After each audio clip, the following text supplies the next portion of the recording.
I'm Nigel Barden, a food and drink journalist and broadcaster who likes to cook. I'm not in charge of a restaurant kitchen or run a gastropub, but I do discover dishes that are easy to prepare. And for me, it's all about the ingredients, as I love to champion artisan food and drink producers and tell their stories. So welcome to my Drive Time Dishes. What a fabulous array of ingredients. But the joy of this, these are two dishes here. You've got a veggie option as well. But I love, as we call them, one-pot suppers where I'm from, but basically one tray dishes. And that's what the two dishes that we're going to be cooking up are. Peter Sidwell, thank you so very much for joining me as well. Pleasure. Great Good to be here. Yeah, on your trip. Now, you don't know about this, but right. Great taste in all things. Simply good taste. Here, you in the Lake District, that's where we're filming all this. Yes. Much loved book. Look at this. Yeah, The cover is even knackered. Here, you're looking good, but what a great, this is the scenario, the Lake District. What a marvellous place for you to be based. Yes, I am very lucky. I moved here 15 years ago. That was my first effort at a cookbook. I actually self-published that, and then a national publisher took it on. Look, no grey hair. That's before children, BC. So yeah, that kind of kicked it all off. Well done. And you've been on your travels though. You spent nearly a year in Italy. Where were you? Yeah. And what did you tell us about your experiences there? We went on holiday to Italy, to Tuscany, because I'd been a few times before. First time I ever went to Italy, I went to Naples. That really opened my eyes. I didn't really quite realise what I was getting into. Loved it. Everything fell into place when I went to Italy. And then we went back. We went to Tuscany, family, friends, got to know them. And we kind of went for 2 weeks and stayed. I'd sold my first restaurant. I'd done my second book and kind of couldn't find a reason to come straight home. So myself, my wife and my daughter, we just stayed a bit longer and a bit longer and a bit longer. And we just visited all different places in Tuscany and just totally got it. And it's all about ingredients. Yeah, that's how Italians cook. That's where they start. Well, I'm biased because my wife grew up in Italy. She's half Sicilian, right? Definitely married above my station. So always marry up. That's what I was told. Always marry up. Look at us. We're living and breathing embodiments of that. But Sue Quinn, very interesting. This is her roast tray magic. So basically, the idea of this is that you can cook everything in one dish, a roasting pan. It's a good idea to cook at home because it gives one less reason to not cook with fresh. Yeah. You're not creating loads and loads of pots and pans and everything. So one tray cooking, great way. Sue's written like 13 books. She's based in Dorset with her family and the dog Cookie. I just like her style of writing and cooking as well, and hats off to her. And she's done lots of stuff as well about healthy eating, but Spanish and Japanese cuisine as well. And Miss Beef, this is fantastic. Tell me all. Lucky enough to be chairman of judges for the Farm Shop and Deli Awards, and Edge and Son, based at New Ferry in Birkenhead, right, Liverpool way. In 2017, a massive gas explosion. Lots of the shops had to close. It looked terrible for the area. They just about continued on. They've got the abattoir out the back of a shop, 5th generation. They also have a concession at Deli Fonseca in the Docklands and in Liverpool. The regenerated in a space which Liverpool has become this glorious place. But they were originally they were beef and cattle and sheep drovers, and then they got into butchery, but say 5 generations ago. So they were not only Butcher of the Year, but also Food Retailer of the Year. So fantastic story. It's always great as a cook or a chef to have a butcher as a good friend. Build your relationship with your butcher. They will look after you. And that's where good cooking starts, isn't it? Oh, for sure. I mean, and we all know we probably should eat less meat, particularly beef, but pay more for it. Know where it comes from. No, but it's grass grazed. I mean, these are ruminants. They should be grazed on grass. It should be selenium rich. And when we're as good as this, it's absolutely. And this is Red Pole beef. It's from John and Helen Langley, who are in Bunbury. They farm in Bunbury in Cheshire. Right. This is a great piece of beef. So there you go. Right. And then the other ingredient, and the about to say non-alcoholic, the vegetarian dish that we're doing is creamy baked leeks with apple, thyme, and goat's cheese. I like the idea of that. Apple in with leeks and that tangy goat's cheese, thyme I love as a herb. I mean, I can't cook without herbs. I cannot imagine cooking without going out in the garden and snipping a few bits and bobs. So again, looking forward to that. It's going to work with the beef really well. What's great is actually where you're here based in your Lake District, Idle, but I noticed outside you've got lots of herbs and you've got wild strawberries growing, and it's something that you can go out there, pick it. It's never going to be better. Yeah, I mean, I'm not green-fingered at all, but when I got here, we bought the place in August last year, I decided I had an acre, I had space. And I want to be able to bring people up here and go out in the garden, pick what you want, taste what you want, grow it. There's nothing better than picking and then taking it into the kitchen. So I'm not completely self-sufficient by any means at all, but we have a wealth of herbs and all sorts of stuff going on out there, which is lovely. And one of the lovely ingredients with this particular beef dish is the Hasselback potatoes. Yeah. Taking its name, I think, from the Hasselbacken restaurant in Stockholm, in Sweden, and basically you'll see these as we cook them, they fan out, and all the oil gets inside, so they become really. We've got some beef dripping. James Whelan was an award-winning, Great Taste award-winning beef dripping. Yes, I remember that. Clonmel in Ireland. So if you can get a decent dripping, then it really makes a difference here. And you don't have to. You can use rapeseed oil or whatever. But with this particular dish, with the beef, we're going for the whole 9 yards. I do like the Hasselbacks, and they're there's a bit of a resurgence on them at the moment, and I've seen people doing, I just recently did a recipe with a squash and basting it in tikka spices, same method, Hasselback method, so that all that surface area opens up. You just get a ton of flavour in there. It's a great way to roast things. Well, we'll be finding out more about the Sidwell method soon as we go and cook up these fabulous ingredients. So easy for me to say, but very excited about this. In my usual state, culinary state, Peter, let's crack on. Absolutely.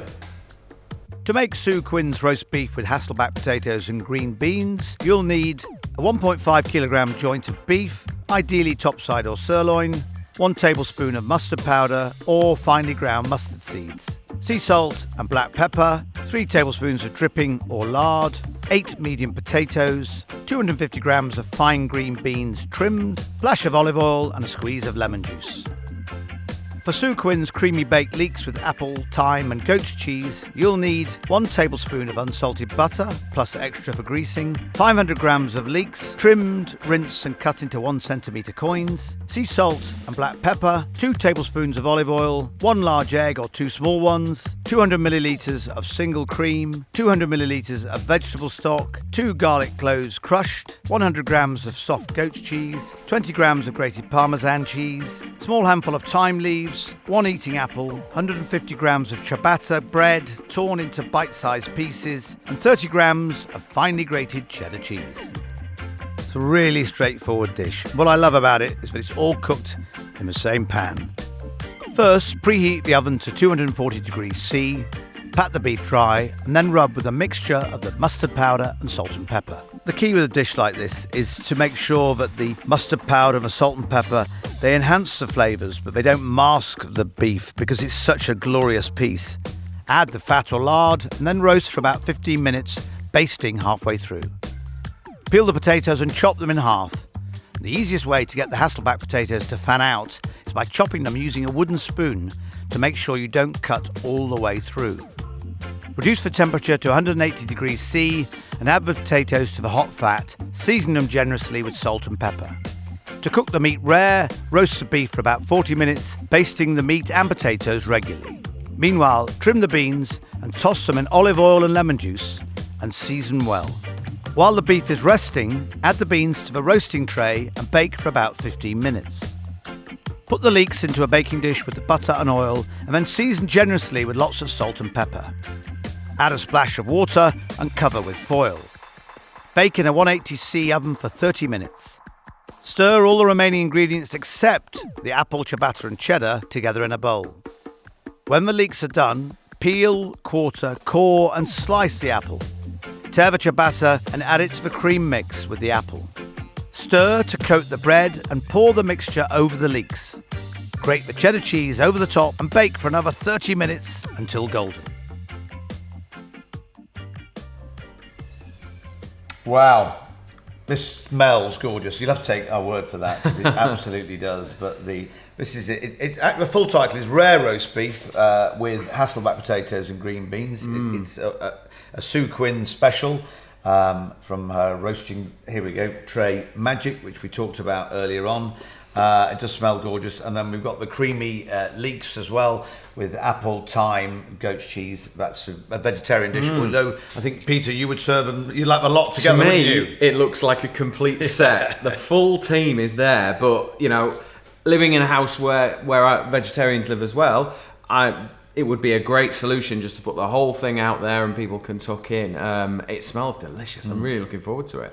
It smells like Sunday. Yeah, it does, absolutely. It's not a Sunday, No. but it does smell definitely like that. And Sue's food blog, is penandspoon.com, Right. She's writes very well. So while you're going to be serving it up, and also I'll be mum. the Hasselback potatoes, we talked about that. You can see that they've just fan out. Let me as lift well. that one up, and you can look at that. Yeah. There you go. That is what you want. You want it all open. The more cuts, the more surface area can be exposed to all the flavours, really. Right, here we go. So while you're dishing those up, Yeah. I'll do the drinks. Here we go. Two really exciting ones. Stroud Brewery, Greg Pilley is the guy who set this up. Really interesting fella. He went round on a drinking research tour of Africa, all round it, and then set up the brewery in Stroud, funny enough, in Gloucestershire. Wow, look at that carving beautifully. And that was, I think it was about 2006, so whatever that is, 12 years ago. But I did a tasting for Farmers Weekly, and it was all about beers that were either produced on farms. A lot of enterprising farmers are brewing beer, or people are taking over farm buildings and brewing there on the farm, or it's all about great British hops or malted barley as well. So that's what and it was blind tasted. I did 70 beers, would you believe, in a tasting. Wow. I wasn't driving. That was obviously. a tough job that day, wasn't it? Went home by air ambulance or taxi. So it was a bit of a blur. I remember taking a picture on the table in amongst all these bottles of beer. But every time Stroud Brewery brewed beer came along, bear in mind I didn't know what they were. I mean, it tasted from low alcohol to higher alcohol. I kept thinking, gosh, that's a great beer again. And so when I found out what they were later on, I thought, right, and I've never been disappointed by any of their beers. And they are organic. This is their IPA.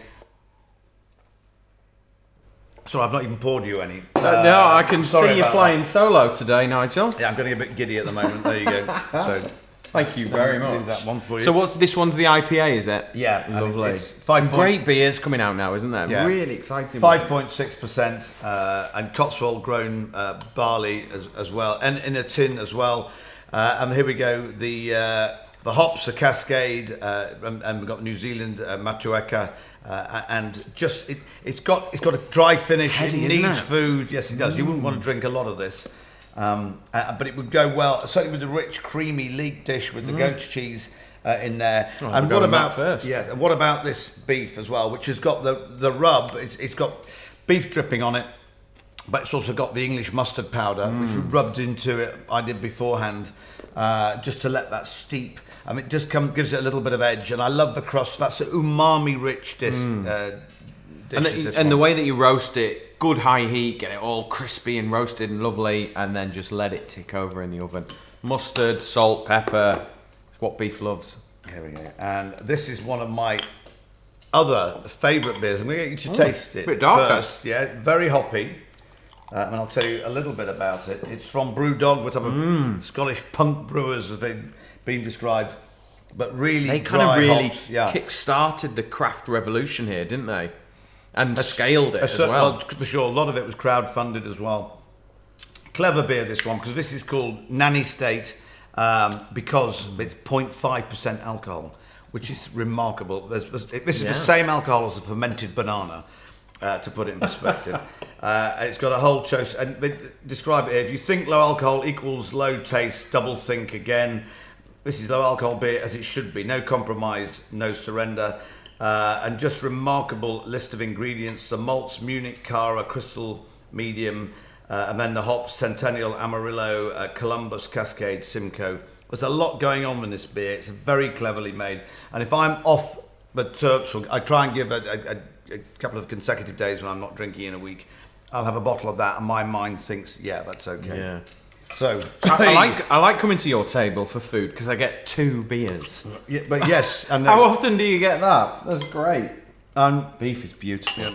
this beef, it didn't die in vain. well done from Debbie and Callum Edge. This is great beef. This is the pole beef from Bunbury in Cheshire, and their abattoir is out the back of the shop, an original one. So they only slaughter the animals when they are calm, so there's no adrenaline in the meat. A lot of thought gone into that. And this lovely creamy leek dish, which I adored when I first cooked it. So well done to you, Sue Quinn. Well done to the brewers. Well done to you, powerful Pierre, Peter Sidwell. Cheers. Join us again on Simply Good Food TV. There's going to be so much more. Great chefs, great recipes, great ingredients, great drinks to go with it. And gosh, I might have a Sunday afternoon lie down. Even an executive kip, even though it's not even a Sunday. Gosh, we don't care. We're living the dream.